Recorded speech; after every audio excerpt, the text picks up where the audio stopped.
The warning had been carved into the obsidian monument for 3 generations. Stay away from humans. One simple directive from the elders before they ascended beyond corporeal form, leaving the Vakrin people to navigate the galaxy alone. Kiara pressed her scaled hand against the ancient stone, her luminescent eyes tracing the glyphs she'd memorized since childhood. She was young by Vakrin standards, barely 2 centuries old, and like many of her generation, she believed the elders had been overcautious.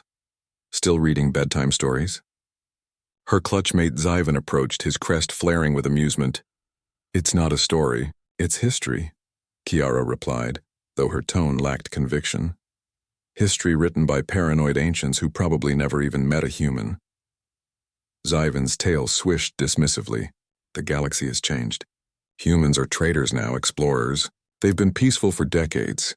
Kiara wanted to argue, but she'd had the same thoughts herself.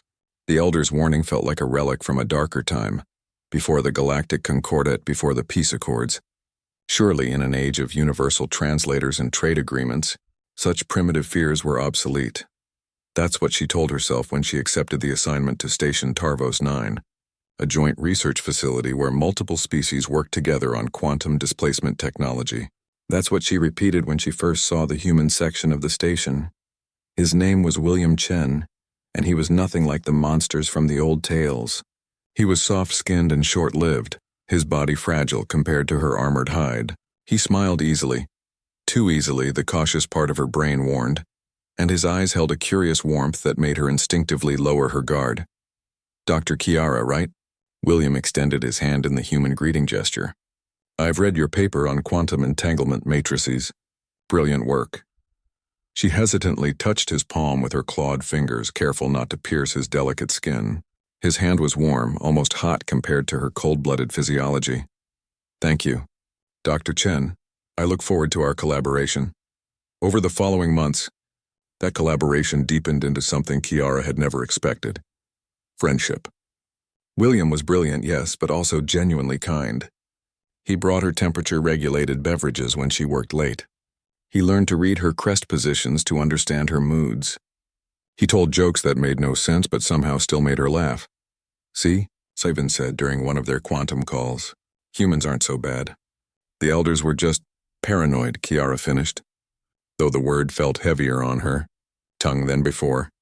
She should have listened to that. Heaviness. The crisis began on a Tuesday. Humans were obsessed with naming their days when a massive solar flare disrupted the station's shields. The quantum core destabilized, threatening a cascade that would tear a hole in space-time itself. Evacuation was impossible. They had minutes, maybe less. "We can manually recalibrate," William said, his fingers flying over the controls. "But someone needs to enter the core chamber."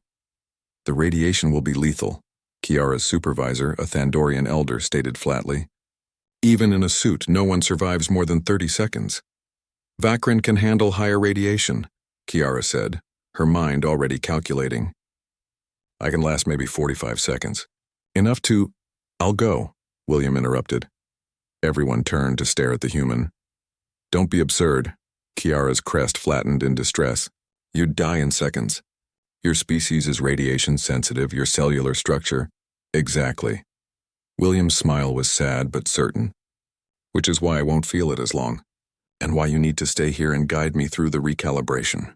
You're the only one who understands the quantum matrices well enough." William, no, but he was already suiting up, already moving toward the airlock.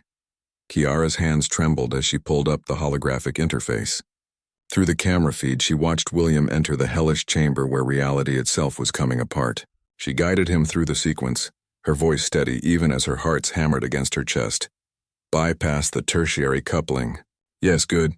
Now reroute the plasma feed." She watched his hand shake, watched his skin redden through the suit, watched him gasp for air as the radiation cooked him from the inside out. "William, get out. Get out now!" "Almost there." His voice was barely a whisper. The final connection locked into place. The core stabilized. The station was saved. William collapsed. They pulled him out 17 seconds later. 17 seconds too late.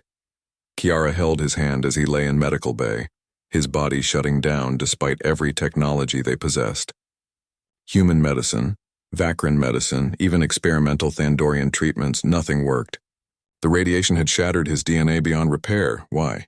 She whispered, her scales wet with tears, a biological response she'd never experienced before. Why did you do it? William's eyes, clouded with pain, still found hers. Because you would have done the same for any of us. That's what friends do. The elders warned us. They said to stay away from humans. He managed a weak laugh.